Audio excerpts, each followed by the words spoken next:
Diversity Chats, where we bridge the gaps of diversity and destroy ignorance before it destroys another life. And today I have a guest with me. Guest, if you could, please share your name and what you're up to in the world. Oh, how beautiful. My name is Ayamel Doherty. Recently married and recent new last name. And lately I've just been up to learning how to be, relearning how to be a disciple of God.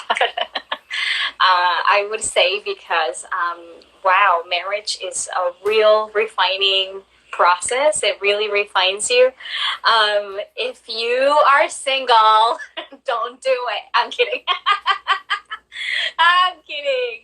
But you know how so many couples, they're like, just wait, don't get married, just wait. Wow, it's a real, okay, it's beautiful, it's wonderful, but then it also is a place where you get to really see who you really are, what you really think, who you really follow. If your Lord is God, you find out when you're married. You think you've been following Jesus your whole single life, but then it gets tested when you're married. So anyways, I have just been just relearning the whole process of being a daughter, a lover of God, a lover of Jesus, and it's just doing all of that, just learning to be married, I guess. And right. It's an adventure, yeah. Wow, how does one learn that? Is there a book out there for you to just do a crash course over the weekend, or oh my gosh, it would have been so nice. I think there are so many books, though. There are so many books out there. I think Gary Thomas, if you want to have a better idea of what relationships look like and what the suffering in it will look like, I like his book, What You Need to Know, something about like what you need to know before you get married. It's a really great book. I started reading it and I'm like, wow. And I already knew a lot of things. I think nowadays, I mean, for people our age, I'm 31, maybe, once I think you're in your 30s, you kind of have an idea of what your, late 20s, early 30s, sometimes, not all the time. Sometimes you have an idea of what marriage kind of looks like. And so when I was reading that book, it gave me a really good idea. And then I think also just watching my family, my parents, just having a lot of older friends, but there's really no such book that tells you exactly how your personal marriage is going to be. I know for sure that everybody's process, everybody's life is totally different, and you enter, and it's gonna, whenever you enter into that, LaQuisha, it's gonna be completely different than what happened with me and my husband, than what happened to anybody who may be watching this today or tomorrow. It's totally different for everybody, which is why I think a lot of the times pastors and your spiritual parents spend our spiritual parents spend a lot of time saying, make sure you marry somebody who loves the Lord, so that way you avoid all of the uglier stuff. That makes sense, because if they're like convicted by God and they're moved by love, they make different decisions than like very selfish. Yeah. Kind of. Yeah. Or you make those selfish decisions and then you realize, oh wait, I'm a daughter of the Most High. Right? This is not what my attitude should be.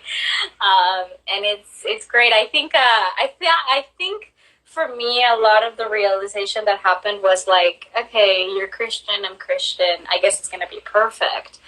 But it doesn't happen like that, because we forget we're human. I forget I'm a human. I forget he's human, and that we're going to make mistakes. So sometimes those mistakes hurt, and irritate you and frustrate you.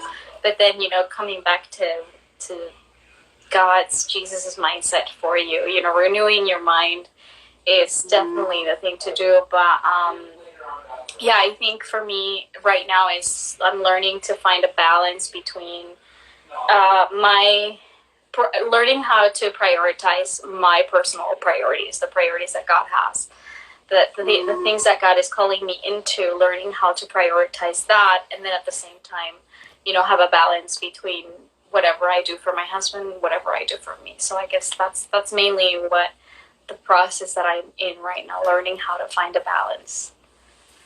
I keep hearing that word balance. I love it. Oh, really? Yeah, for me it is. I love that. There's a couple other questions I usually ask my guests. So where are you from, and where do you currently reside? Yes, I am from Acapulco, Guerrero, Mexico. It is a really beautiful place in Mexico, very, very often visited. It's definitely a touristic zone. Acapulco has one of the best ports in the world, if not the best. And I recently learned that there's a lot of Filipino. Before, there was a lot of Filipino, like it was mainly lots of Filipino people, and even our food is Filipino food. Isn't that funny? I just learned that. So when I did my ancestry test, I'm pretty much, after being Mexican and Spanish, then I'm Filipino. Isn't that good? Yeah. So, and now I live in LA, Los Angeles, in California, LA, California, or California, LA. That's so cool. I didn't know that about the occupying of like a lot of Filipinos in the area in Acapulco. It's so funny that we're doing this chat, and you mentioned that because I just, we just know. I know Ayamel through Pearl Set Apart, and I just did a chat with Noreen, and she was talking about Filipino culture, so that's pretty cool. I like to tie in there. But let's get back to marriage. Yeah, let's get back to it. By the way, thank you so much for having me. Thank you so much for making time for me and arranging schedules. I really appreciate your flexibility and for doing these chats, really. I think it's just so beautiful. From the moment you started it, I'm like, this is amazing what you're doing. I love it. Inviting people to share cultures, their different cultures. It's so beautiful. Thank you. Thank you for making that possible. That's a blessing for you to say that. And I appreciate you for being here. I know our schedules are both like all over the place. So thanks for working with me. So as far as like cultures in marriage, I want to start with like your upbringing and then a little bit about like your husband's upbringing and how that's going for you guys culturally in the same household. So what was it being a 3-year-old Ayamel? 10-year-old Ayamel. Yeah. It says low battery, but it's fun because it should be charging. Can you hear me? Yeah, I can hear you. Okay, so the question is, what did I look like growing up at 3 years old? It was really fun. I grew up in Acapulco until I was 9 years old, 10 years old, and it was really beautiful because I would just walk around barefoot in my neighborhood. I would walk around in my underwear, my little underwear as a 3-year-old, and just hanging out with my mom, going with her everywhere around the house. And the block that I lived in was all friends. It was like all friends, my mom's friends, my friends. So I would walk from my house to my friend's house, right in front of us, and we would just play, and it was really fun.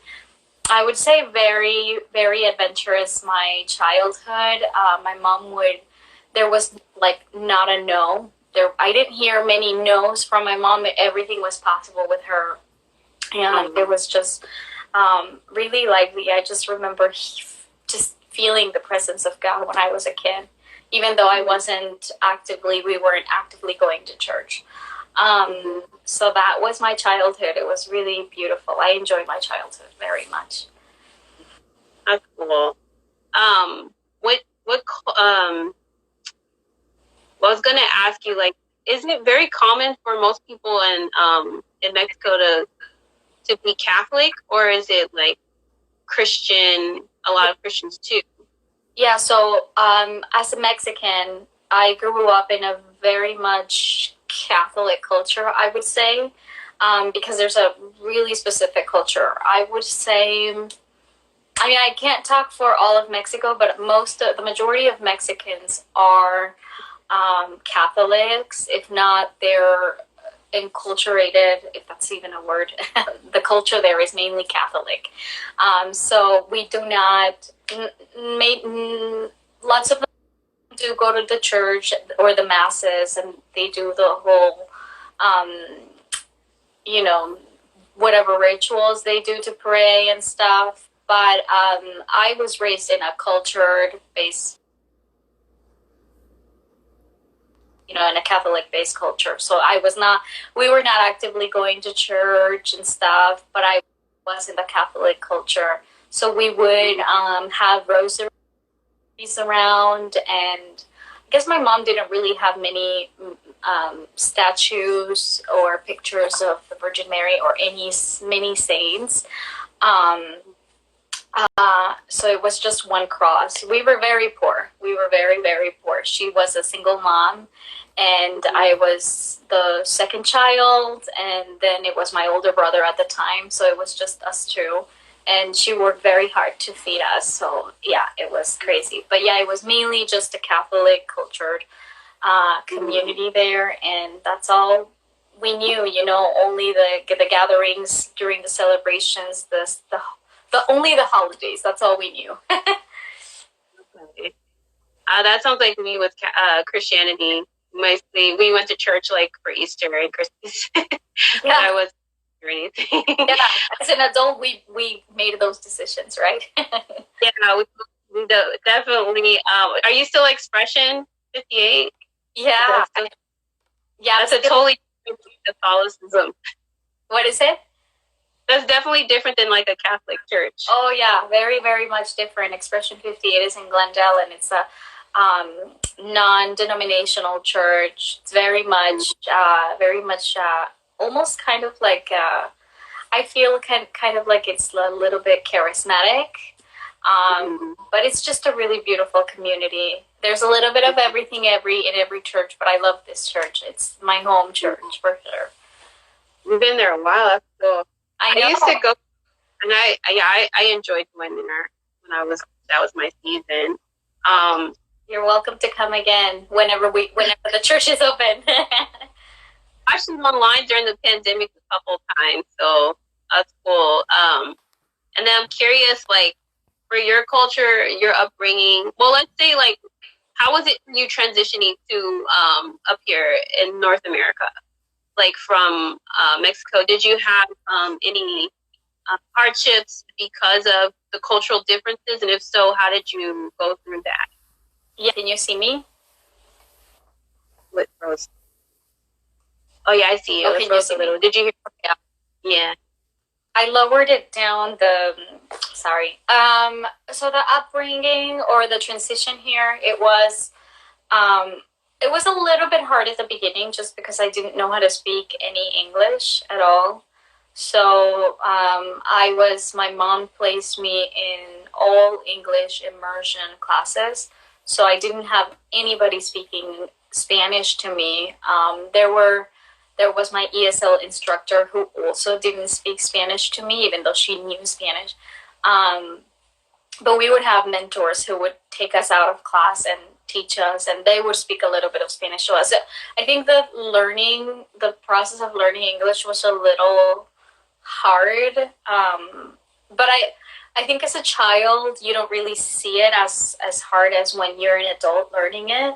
I think as a child, that's all I kind of have to do. I had to do just learn English, go to school, learn, and that's all I had to do. So it was hard at times, especially when I wanted to communicate, to the girl next to me in the locker room, and say she smelled good. And whenever I wanted to make a comment or say, start a conversation with somebody, I really couldn't. But God really blessed me with a classmate who knew I only spoke Spanish, and she would literally be like my walking translator. So she would translate for me, and she introduced me to the entire school because she knew everybody. And I think she really made it easier for me. And she became really my best friend. And it was beautiful. Yeah, I loved having her in my life. That's so cool. How? What age was that, or what grade? Oh, so when I came here, I was in sixth. I joined school in sixth grade, and Okay. and yeah, so that friend really really helped me out, and I had the best ESL instructor, so I learned all the verbs immediately. But it was hard. It was hard. I think it was also hard, like the culture, the food. The food was very much different because in Mexico, I don't know if you have those where you live, but we have stands, food stands here and there with different types of foods, and that's what we had over there, and I loved it. I especially missed the fresh bakeries, because when you go into bakeries in Mexico, or at least when I would live there, it was only a bakery. Like all you had there was bread.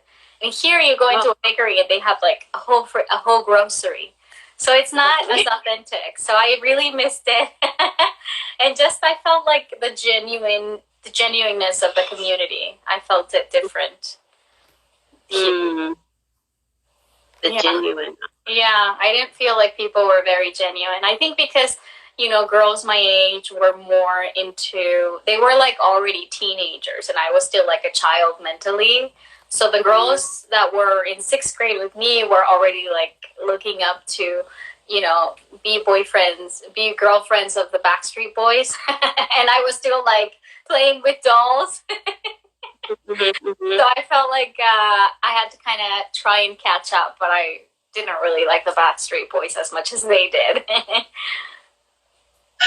That's so funny. Yeah. What kind of did it take a while to get used to the music, or just did you make yourself like Backstreet Boys and you're like, I don't care for this, or? Yeah, I know. I guess because I didn't know who they were, I didn't familiarize myself with them immediately. Now as an adult, I know who they are.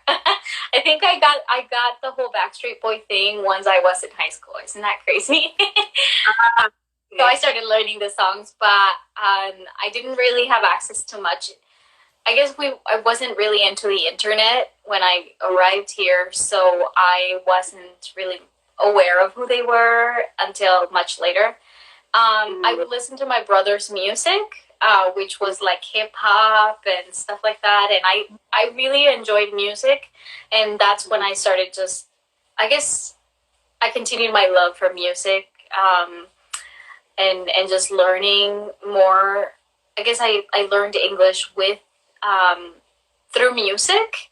So I would listen to the songs and then I would look them up. Once I learned how to use the internet, I would look up the songs, I would translate the meaning, and then I would try to sing it in English. And that helped my pronunciation. So if anybody wants to try to speak a new language, I would say learn some songs in that language, and that really will help you. That's cool. I had to try it because I've tried Duolingo, the little app that you learn Spanish. Sometimes I'll watch Univision or Telemundo or something, and they have like really good movies on there. They're English speaking with voiceover. Nothing's sticking. So I guess I'm gonna have to try the songs instead, and that'll be really cool. That's a good. And I just want to point out that Ayamel is an amazing singer. I love your voice. So powerful. Let's see. So and what about you sing so beautifully. You sing from the heart, and it's so beautiful. I love your worship, especially it's out loud, because I know you really don't do it much, or you don't like to do it much in front of people. You're a little shy sometimes. Yeah, your boldness is definitely something I want a little bit more of. Rub off on me. Yeah, and I just, when you're saying like you want to tell people things, like when you're in school and you were like learning the English language, I just think about how much of an encourager you are. That I just see you being like, oh, I want to say something, and I don't. I just see you like kind of like just backed up compliments and encouragement. But that's cool though. I'm glad you learned English language so that we can speak, since I haven't learned Spanish yet. So yeah, you will. You will one day. So as far as like cultures in marriage and you and your husband, like what kind of culture does your husband come from and how is that? How are you guys finding common ground? Yeah. So he comes from a very conservative family. The kind of but beautiful, beautiful family, just very conservative. So he was, of course, he's American, but his background or his family's, can you hear me there? Yeah, oh, okay. I can hear you. Give me 1 second. If my internet, no worries. Okay, can you see me? So he was raised here. He's American, but his dad's side of the family, or his mom's, and I guess we're finding out slowly, they're like Irish, German, Norwegian, they're Italian, but mainly, especially Italian. Because, he loves all that Italian food and meat. So he comes from a family of only men. So it's beautiful because I come from a family of mainly women, but my older brother, of course, is included there.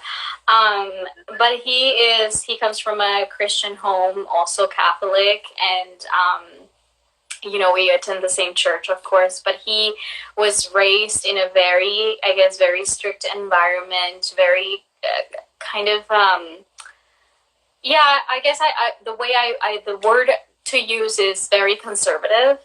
So he very much is kind of like the one that just sits down and listens to you, and he was just taught to be very, very proper. So if I go out and I scream and I do that, he's like, all right, chill. So I feel like I am like the super, charismatic one, and he's kind of like the one who brings it all, to peace. He's like, all right, let's bring some order in here. He's the one who's always on time, has to be on time. Whenever we fly, we have to be there 2 hours there in advance. And that's new to me because I'm used to just being there right before the flight leaves, so like 20, 30 minutes before. So we're a little bit of the opposite spectrums, but it's still really beautiful. His family loves to gather to eat dinner, so we kind of adopted that, and we do too. Us Mexicans do too. So he just comes from a family of four, of three brothers who just are kind of very violent, growing up and just wild. I have heard from men, that raising boys is a real thing that helps you earn points to go to heaven because it's a real challenge. And yeah, his mom pretty much helped raise them. His dad was traveling a lot, so it was mainly his mom, and his mom is such a sweetheart, always teaching them to do the right thing and, to do everything the right way, and just raise them so much. So that's where he comes from.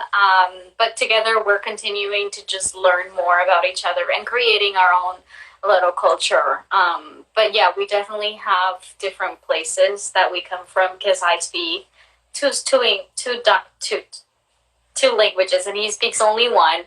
But he's trying to learn, and he loves the culture. He loves it.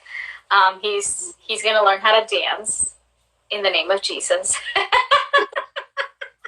Because I love to dance and he doesn't know how to, but he tries so hard. So I guess I'm very, very lively and he's the one who's like the calm. That's so funny. So anyways, we're kind of like opposites, a little bit of opposites, but I love the way what I love about my husband, Daniel, is that I can just have a really happy, wild day out and then I come home and just have a hug and feel better. He's like my comforter. Of course, we have Jesus, right? Who's the greatest comforter of all. But I feel like he's like, I can just come home to him and unwind and be at peace. And he just helps me. Just like an hour ago, I kind of hit my finger with a door, and it was I smashed my finger on the gate outside, and I was like, I came home almost crying. It was terrible. It's a brand new gate. So, anyways, he was like, it's okay. So he kind of fixed something and made it better. But that's the kind of relationship we have, just helping each other and just, keeping the love on. Mm-hmm. That's so wonderful. I love that. And I'm so excited for you and congratulations. Thank you. Let me see. So I'll do my closing. And if you have any closing thoughts, love to hear it. But it's been really nice chatting with you and hearing, about your culture, about your newlywed life, and I just appreciate your humility and everything. So thank you guys for tuning in to Diversity Chats, where we bridge the gap to diversity and destroy ignorance before it destroys another life. And I think my guest, Ayamel, and did you have any closing encouragement or thoughts to share? Thank you so much. I would just say continue to love and love hard. It's the most important thing to have love and mainly love the Lord. It's such a simple thing, but it's such a big deal when it comes to relationships and in culture, to just love and have truly the eyes of Christ to see others with love, with God's love, of course. So thank you so much for having me, LaQuisha. You are a real blessing. May God continue to bless you and these chats that you do, and continue influencing more people and more communities. Thank you so much. Thank you, Ayamel. I'll see you around. God bless you. God bless you. Bye.